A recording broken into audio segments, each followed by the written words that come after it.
मी जसा बघून आलो ना तसं शिंदे साहेबांनी किंवा देवेंद्र साहेबांनी किंवा मला वाटतं ह्या लोकांनी बघितलं पाहिजे ह्या घराची परिस्थिती काय. आणि अशा निवडणुका असतील ना तर नको निवडणुका. आम्ही सगळे फॉर्म परत घेतो, तुम्ही जिंका. ती बघा मुलगी परत उठली. ह्या अशा निवडणुका ही आपल्या महाराष्ट्राची परिस्थिती आणून ठेवली आहे तुम्ही. मी कधीही कोणीही वारल्यावर राजकारण करत नाही आणि आज पण मी नव्हतो करायला आलो.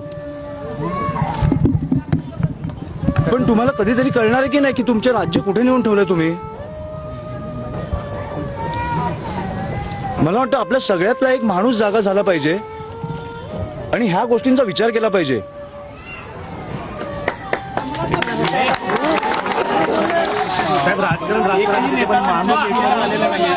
एकही नेता त्यांच्या कुटुंबाच्या भेटीला. मग माझी विनंती आहे, फडणवीस साहेबांना माझी विनंती आहे, एक दिवस प्रचार सोडा आणि प्लीज या. तुम्हाला निवडणुका काय कुठच्या पातळीला नेऊन ठेवल्यात ना आपल्याला कळतील. आणि माझी विनंती आहे त्यांना, मोठे नेते आहेत पण मला वाटतं की आपल्या राज्याचे मुख्यमंत्री आहेत, कुठेतरी आपलं राज्य कुठे चाललंय हे त्यांनी पण बघितलं पाहिजे. ही कुठची परिस्थिती आहे. एक आई, एक बायको, 2 मुली आज अस्थि विसर्जन करून आल्यात. कशासाठी? निवडणुकीसाठी. ह्याची उत्तरं मला मिळालीच पाहिजेत आणि बाळासाहेबांना न्याय हा मिळालाच पाहिजे.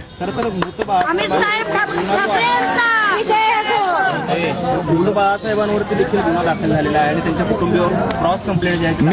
मी मला वाटतं फडणवीस साहेबांना जाऊन भेटणार आहे. मला इकडे CP-BP कोणाशी बोलायची गरज नाही. फडणवीस साहेबांनी मुख्यमंत्री म्हणून मला एक 10 मिनिटं द्यावी. मला सगळी परिस्थिती त्यांच्याकडे मांडायची. मला वाटतं एक दिवस सोलापूरला येऊन ते जाऊ शकतात. ही राजकारणाची परिस्थिती मी सहन नाही करू शकत. आपलं राज्य असं नाही असू शकत. आणि मला वाटतं सोलापूरकर म्हणून पण तुम्ही विचार केला पाहिजे की हे कुठे नेतंय आपलं शहर. बाकी सगळं ठीक आहे, 70 ठिकाणी तुम्ही जिंकला, बिनविरोध जिंका, मजा करा. पुढे 5 वर्ष 10 वर्ष रस्त्यांची वाट लावा, सगळं करा. खून नाही झाले पाहिजेत. तुम्ही खुनापर्यंत पोहोचताय आता.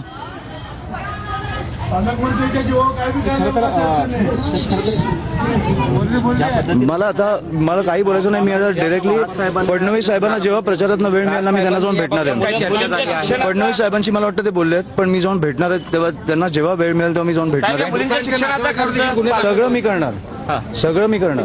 तुम्ही त्यांची काळजी नका करू आणि मला आर्थिक गोष्टी इकडे बोलायच्या नाही आहेत.